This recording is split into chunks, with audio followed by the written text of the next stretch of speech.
Welcome back to my YouTube channel.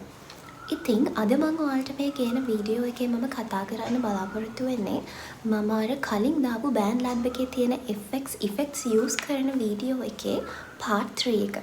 මම part 1 එකේ ඔයාලට කිව්වා අපි වීඩියෝ එකකින් effects දෙකක් තුනක් වගේ අරගෙන මේ BandLab එකේ preset එකක් හදාගන්න ඕනේ හැම effect එකක් ගැනම අපි කතා කරලා ඉවර කරමු කියලා. ඉතින් අද මම ඔයාලට අරගෙන ආවා BandLab එකේ තියෙන main effect එකක තියෙන effects තුනක් කොහොමද ඔයාලගේ vocals වලට instruments වලට use කරන්න කියලා. එහෙනම් අපි යමු අද මම තෝරගත්ත effect එක මොකක්ද කියලා බලන්න. ඊට කලින් ඔයාලා මගේ channel එකට අලුතෙන් එකතු වෙන කෙනෙක් නම් මගේ නම දිනිදි. මම මේ channel එක පුරාවටම ඔයාලට කතා කරන්නේ music ගැන videos. දැන් මම ඔයාලත් එක්ක කතා කර ඉන්නේ BandLab කියන app එක ගැන. එතකොට මියුසික් කරන කෙනෙක් නම් ඔයා දන්නවා BandLab කියන app එකෙන් මොනවද වෙන්නේ කියලා දැනටමත්. ඒක දන්නේ නැත්නම් ඒක ගැන කිසිම අයිඩියා එකක් නැත්නම් මගේ channel එකේ කලින් වීඩියෝස් දාලා තියෙනවා. ඒවත් ගිහිල්ලා බලලා එන්න.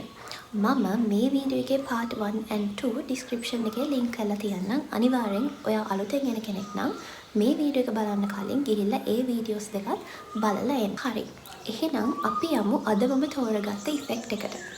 ඔයාලා BandLab app එක ඕපන් කරගන්න මම මෙතනින් ස්ක්‍රීන්ෂොට් එකකුත් දාන්නම්. මම අද ඔයාලට කියලා දෙන්නේ මේකේ මේ තියෙන saturation කියන main category එකේ තියෙන effects තුන ගැන. ඔයාලට මේ පේන විදිහට මේ saturation කියන main category එකේ තියෙනවා effects තුනක්.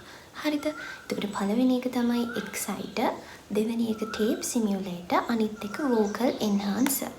අපි බලමු එකින් එක මේ දේවල් වලින් මොනවද වෙන්නේ, මේ දේවල් කොහොමද use කරන්න කියලා. එහෙනම් අපි පළවෙනියටම යමු මේ exciter කියන effect එකට. හරිද? මේකේ සරලවම වෙන දේ තමයි ඔයාලගේ vocal එකක් හරි එහෙම නැත්නම් ඔයාලා BandLab එකෙන් record කරන instrument එකක් හරි ගොඩක් clear bright look එක කියන්නේ bright හඬකට මේ effect එකෙන් පත් කරන්න පුළුවන්. හරිද? එතකොට මේකේ මේ පේනවා වගේ ඔයාලට adjust කරන options තියෙනවා 4ක්. එතකොට අපි ඒව ගැන දැන් වෙන වෙනම බලමු. මේකේ පළවෙනියටම තියෙන tune කියලා. ඔයාලට පේනවා ඇති ඒක තියෙන්නේ hertz වලින්. එතකොට ඒකෙන් වෙන්නේ ඔයාලගේ මේ effect එක මේ vocal එකට හරි එහෙම නැත්නම් instrument එකට හරි add වෙන්න ඕනි frequency එක තමයි මේකෙන් කියන්නේ. කියන්නේ hertz වලින්ම එන frequency එකක්නේ. ඔයාලා මේ adjust කරන එක අඩු කරලා දැම්මොත් ඔයාලට මේ effect එක add වෙන්නේ low frequency එකකින්. වැඩි කරලා දැම්මොත් එහෙම high frequency එකකින්. ඒක තමයි tune එක. එතකොට මේකේ තියෙන දෙවෙනි එක තමයි harmonics. ඒ කියන්නේ දැන් මේ effect එකේ සම්පූර්ණ තේරුම brightness එකයි clear ඔයාලගේ sounds clear කරන එකයිනේ. මේ harmonics කියන එකෙන් තමයි අන්න ඒ දේ වෙන්නේ. මේ harmonics කියන එක ඔයාලට adjust කරලා ඔයාලට පුළුවන් ඔයාලගේ vocals වල තියෙන clean ගතිය brightness එක වැඩි කරගන්න. ඒ වගේම අඩු කරොත් ඒ occasion එකට ගැලපෙන විදිහට ඔයාලට පුළුවන් ඒ sound එකේ විදිහ අඩු වැඩි කරලා හදාගන්න. ඊට පස්සේ මේ exciter කියන option එකේ ඔයාලට මේ adjust කරන්න තියෙන option වල වැදගත්ම එක තමයි ඊළඟට තියෙන්නේ. ඒ කියන්නේ threshold. හරිද? threshold එකක් කියලා කියන්නේ හිතන්නකො අපි මේ effect එකම ගමුකෝ. දැන් exciter කියන effect එක ඔයාලා මේ තැන් වලින් adjust කරාම ඔයාලගේ vocal එකට වැටෙන්න ඕනනේ. මේ threshold කියන එකෙන් තමයි තීරණය කරන්නේ මේ excite එක ඔයාලගේ vocals වල මොන parts වලටද වැටෙන්න කියලා. හරිද? ඒ කියන්නේ සරලව කිව්වොත් එහෙම දැන් හිතන්නකෝ අපි vocal එකක් record කරනවා. හරිද? record කරනකොට අපි record කරන හැම තැනක්ම එකම ශබ්දෙන් තියෙන්නේ නැහැ නේ. කියන්නේ එකම loudness එකකින් තියෙන්නේ නැහැ. සමහර තැන්වල අඩු වෙන්න පුළුවන්, සමහර තැන්වල වැඩි වෙන්න පුළුවන්. හරිද? ගොඩක් මේක වෙන්නේ දැන් ඔයාලා එක දිගටම සින්දුව කියනවා නම් record කරද්දී ඒක ප්‍රශ්නයක් නැහැ. හැබැයි සමහර තැන් තියෙනවානේ අපි අර breathing control කරන්න බැරි වුණාම අපි record කරද්දී කෑල්ල record කරන. එතකොට ඒ කෑලි වල ඔයාලගේ sound එක වැඩි වෙන්න අඩු වෙන්න පුළුවන්. මොකද එක තැනකදී ඔයාලා mic එක ළඟට ගිහලා record කරන්න පුළුවන්, අනිත් තැනදී ඈතට වෙලා record කරන්න පුළුවන්. අන්න ඒ විදිහට. අන්න එහෙම වුණාම ඔයාලගේ ඒ vocal එකේ තියෙන loudness එක අඩු වැඩි වෙනවා. හරිද? එතකොට මේ threshold කියන එකෙන් කරන්නේ හිතන්නකෝ ඔයාලගේ මුළු vocal එකම තියෙන්නේ එකම සද්දක කියලා. ඒ කියන්නේ loud enough. ඒ කියන්නේ මේ ඒ තියෙන සද්ද ඇති. එහෙමනම් මේ exciter කියන effect එක ඔයාලගේ මුළු vocal එකටම එක ගානට add වෙනවා. හරිද? මොකද එයාට වෙනස් කරන්න දෙයක් නැහැ නේ. ඔයාලා එකම loudness එකකින් තමයි මේ දේ record කරලා තියෙන්නේ. හිතන්නකෝ සමහර තැන්වලදී ඔයාලා වෙන වෙනම රෙකෝඩ් කරලා ඔයාලගේ වෝකල් එකේ තියෙන්නේ වැඩි සද්ද තියෙන තැන් තියෙනවානේ. අඩු සද්දයි වැඩි සද්දයි. එතකොට ඒ වෙලාවට මේ එක්සයිටර් කියන ඉෆෙක්ට් එක ඇඩ් වෙන්නේ මේ ලවුඩ් තැන් වලට විතරයි. ඒ කියන්නේ සද්ද අඩු තැන් වලට නෙමෙයි සද්ද වැඩි තැන් වලට. දැන් මේ ඉෆෙක්ට් එකේ තේරුම ඔයාලගේ වෝකල් එක ක්ලියර් කරන එකනේ, බ්‍රයිට් කරන එකනේ. එතකොට ගොඩාක් සද්ද වැඩි තැන් වල ඔයාලගේ වෝකල් එක ක්ලියර් නැහැ. එතකොට මේ threshold කියන එකෙන් ඒක අඳුරගෙන ඉෆෙක්ට් එක ඇඩ් කරන්නේ අර හයි තැන් වලට විතරයි. එතනින් බැලන්ස් කරලා ඔයාලගේ අර වෝකල්ස් වල තියෙන ගානටම ගන්න පුළුවන්. ඊළඟට මේකේ තියෙන අන්තිම පාර්ට් එක තමයි මික්ස් කියලා කියන්නේ. මික්ස් කියන එකෙන් වෙන්නේ ඔයාලගේ ඔරිජිනල්ම වෝකල් එකයි. ඊළඟට හිතන්නකෝ මේ එක්සයිටර් කියන ඉෆෙක්ට් එක ඇඩ් උනේ අඩු තැන් වලට වැඩි තැන් වලට විතරයි කියලා. අන්න ඒවයි එකට බැලන්ස් කරන එක. ඒ කියන්නේ සමහර තැන් වලදී ඒවා වෙන වෙනම ඇහෙන්න පුළුවන්. මේ තැනට විතරක් ඉෆෙක්ට් එක ඇඩ් වෙලා මේ තැනට විතරක් ඉෆෙක්ට් එක ඇඩ් වෙලා නැහැ වගේ. අන්න එහෙම තියෙන වෙලාවක ඒක බැලන්ස් කරන්න තමයි මේ මික්ස් කියන එක තියෙන්නේ. ඔන්න ඕක තමයි අපේ පළවෙනි ඉෆෙක්ට් එකෙන් වෙන දේ. මම ඒක මෙතනින් ඔයාලට දැන් කරලා පෙන්නන්නම්. ඔයාලගේ වෝකල්ස් වල try කරලා බලන්න.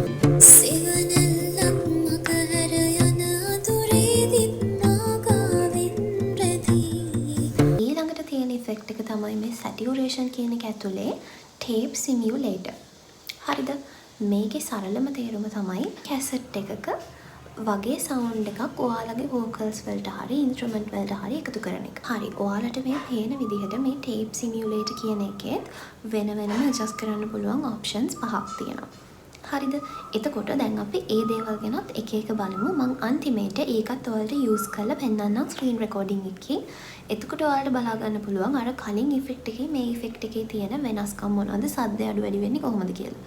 ඊටත් වඩා ඔයාලා මේක කරලා බලුවොත් ඔයාලට තේරෙයි කොහොමද ඒක වෙනස් වෙන්නේ කියලා. පළවෙනියටම තියෙන ඔප්ෂන් එක තමයි මේ drive කියන එක.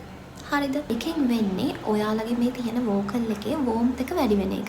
ඒ කියන්නේ ඔයාලා දන්නවා ඇති ෆොටෝ එකක් එඩිට් කරද්දිත් warmth කියලා තියෙනවානේ. ඒ warmth එක වැඩි කරවම කහ පාට වගේ ලයිට් එකක් එනවා. ඒ වගේ තමයි sounds වලත් තියෙනවා. දැන් මෙතන මේ ඉෆෙක්ට් එකෙන් වෙන මේන්ම දේ ඔයාලට කැසට් එකක වගේ vibe එකක් එන එකනේ. එතකොට සාමාන්‍යයෙන් ඒ warmth කියන එක සාමාන්‍යයෙන් කැසට් පීස් වල වැඩි. හරිද? එතකොට මේ drive කියන එකෙන් වෙන්නේ ඔයාලගේ vocal එකේ mood එකට ගැලපෙන විදිහට ඒ sound එකේ warmth එක අඩු වැඩි කරන එක. ඊළඟට තියෙන එක තමයි bias. හරිද? මේ second එකට තියෙන adjusting option එක. එතකොට ඒකෙන් වෙන්නේ ඔයාලගේ vocal එක මේ effect එකෙන් තීරණය කරනවා මේකට ගැලපෙන්නේ ගොඩක් soft smooth sound එකක්ද, ඒ කියන්නේ bright sound එකක්ද? එහෙම නැත්නම් ලොකු බේස් සවුන්ඩ් එකක්ද කියලා. ඒකත් ඔයාලට අතින් ඇඩ්ජස්ට් කරලා හදන්න පුළුවන්. දැන් ඔයාලගේ වෝකල් එකේ මූඩ් එක අනුව ඔයාලට හිතෙනවා නම් මේකට ගැලපෙන බ්‍රයිට් ස්මූත් එකක් කියලා ඔයාලට පුළුවන් ඒක අඩු කරන්න. එහෙම නැත්නම් ඔයාලට හිතෙනවා නම් මේක තව බේස් එකක් එක්ක එන්න ඕනේ හොඳ පවර්ෆුල් එකක් වගේ නම් ඔයාලට පුළුවන් ඒක වැඩි කරන්න. එතකොට ඒකෙන් කරන්නේ අන්න ඒ දේ. ඊළඟට තියෙනවා ස්පීඩ් එක. මේකේ ස්පීඩ් එක කියලා කියන්නේ ඔයගලගේ වෝකල් එකේ කියන්නේ ඔයාලා රෙකෝඩ් කරපු එකේ ස්පීඩ් එක අඩු වැඩි වෙන්නේ නැහැ. ඒ ඉෆෙක්ට් එකේ. ඒ කියන්නේ ඒ ටේප් එකේ ස්පීඩ් එක අඩුයිද වැඩිද කියන එක. ඊළඟට තියෙන එක ෆ්ලටර්. හරිද? ෆ්ලටර් කියන්නේ වේරියේෂන් එකක්. ඒ කියන්නේ අපි දැන් වේරියේෂන් එකක් කියන්නේ ඔයාලා දන්නවනේ දැන් අපි මොකක් හරි එකක් සිං කරගෙන යද්දී normal plane අපි සිං කරනවට වඩා අපි එක එක variations දානවානේ. අන්න ඒ වගේ දෙයක්. හරිද? කියන්නේ අලංකාර දානවා කියලා කියන්නේ. අන්න මේ ඉෆෙක්ට් එකේ තියෙන අලංකාරයක් තමයි මේ ෆ්ලටර් කියලා කියන්නේ. මේකෙන් මේ ෆ්ලටර් කියන එක වැඩි කරද්දී අපිට අර වින්ටේජ් වයිබ් එකක් එනවා. වින්ටේජ් කියන්නේ ඔයාලා දන්නවා ඇති ඔය මේ early 90s වල වගේ අන්න ඒ වගේ මියුසික් වල තියෙන හරිම අර වින්ටේජ් ඒ ගතියක්නේ. ෆොටෝස් ගත්තත් එහෙමයි, සවුන්ඩ්ස් ගත්තත් එහෙමයි, ෆිල්ම්ස් ඒ හැම දෙයකම. එතකොට ඔයාලගේ වෝකල් එකට එහෙම දෙයක් එහෙම වයිබ් එකක් ගන්න ඕන නම් මේක පුළුවන් ඔයාලට මේ ෆ්ලටර් කියන එක වැඩි කරන්න. ඊළඟ එකේ තියෙන වොලියුම්. හරිද? එතකොට අන්තිම එක තියෙන ඔයාලා මේ හැමදේම ඇඩ්ජස්ට් කරාට පස්සේ සම්පූර්ණ ඒ පැක් එකේම තියෙන වොලියුම් එක. දැන් මේ drive කියන එක පළවෙනිටම තියෙන drive කියන එක ඇඩ්ජස්ට් කරද්දී වොලියුම් එක අඩු වැඩි වෙන්න පුළුවන්. එතකොට ඔයාලට පුළුවන් ඒක වෙනස් කරන්න නැතුව මේ වොලියුම් කියන එකෙන් වෙනස් කරලා ඒ සම්පූර්ණ එකේම තියෙන වොලියුම් එක අඩු හරි වැඩි හරි කරගන්න. හරිද? එතකොට මේ ටේප් සිමියුලේටර් කියන ඉෆෙක්ට් එකේ වෙන්නේ ඔන්න ඔය දේ. මම දැන් ඔයාලට මේක එතනින් කරලා පෙන්නන්නම්.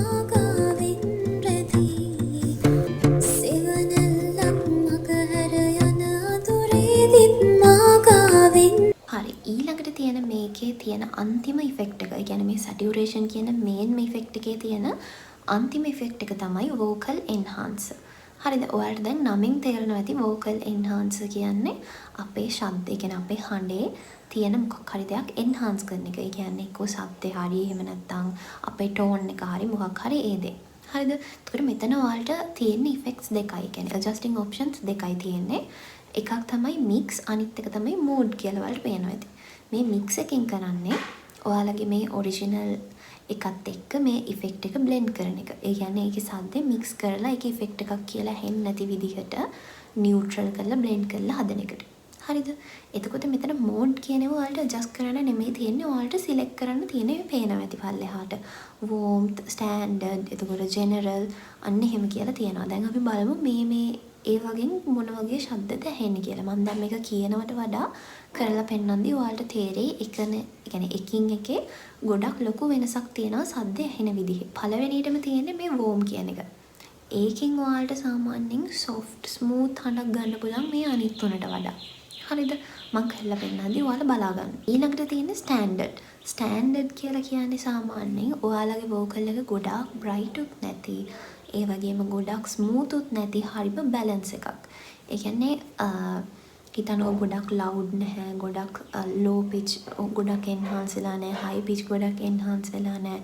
හැමදේම balance වට තියෙන එක තමයි මේ standard කියන එකෙන් වෙන්නේ. ඊළඟට තියෙනවා modern. එතකොට ඔයාලට නමෙන්ම තේරෙනවා ඇති modern කියන්නේ සාමාන්‍යයෙන් දැන් modern තියෙන music වල sounds වල brightness වැඩි, clear ගතිය වැඩි. එහෙමනේ මොකද studios ඇතුළේ තමයි ගොඩක් record කරන්නේ. එතකොට අන්න ඒ වගේ එකක් ගන්න තමයි, ඒ වගේ ඉෆෙක්ට් එකක් ගන්න තමයි මේ ඔප්ෂන් එක වලට සිලෙක්ට් කරන්න තියෙන්නේ. ඊළඟට තියෙන අන්තිම එක තමයි general. මේකෙන් වෙන්නේ ඔයාලා රෙකෝඩ් කරපු ඔරිජිනල් වෝකල් එකට වෙන්නේ ගොඩක් පොඩි වෙනස්කමක්. ඒ කියන්නේ හරිම නියුට්‍රල්. ඉෆෙක්ට් එකක් දැම්මද එහෙම නැත්නම් නැද්ද ඒ දේවල් අඳුර ගන්න බැරි තරම් ඒත් ගොඩක් ලයිට් වේට් විදිහට එඩිට් වෙන එක තමයි මේකෙන් වෙන්නේ. මම දැන් ඒකත් ඔයාලට මෙතනින් කරලා පෙන්නන්නම්. ඔයාලා එතකොට බලා ගන්න ඒ අර මෝඩ් කියන එකේ වෙනස් වෙද්දි තමයි ගොඩක්ම වෙනස් වීමක් ඔයාලට ඒ ඔයාලගේ වෝකල් එකේ ඇහෙන්නේ. මම ඒකත් දැන් මෙතනින් ඔයාලට දාන්නම්.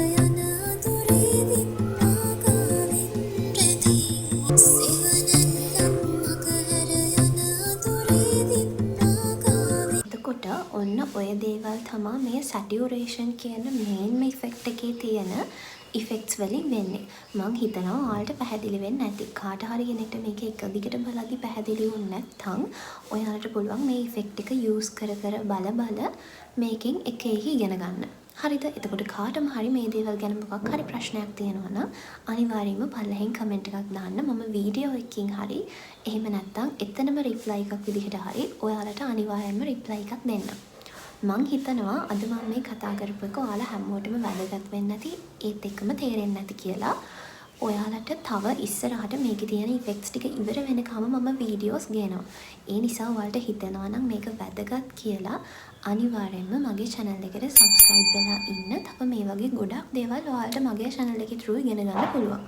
ඒ කියන්නේ vocal exercises, ඒ වගේම දැන් මේ band lab එක ගැන, ඒ හැම දෙයක්ම ගැන. එහෙනම් මං ඊළඟ වීඩියෝ එකකින් ඔයාලත් එක්ක හම් වෙනකම් bye.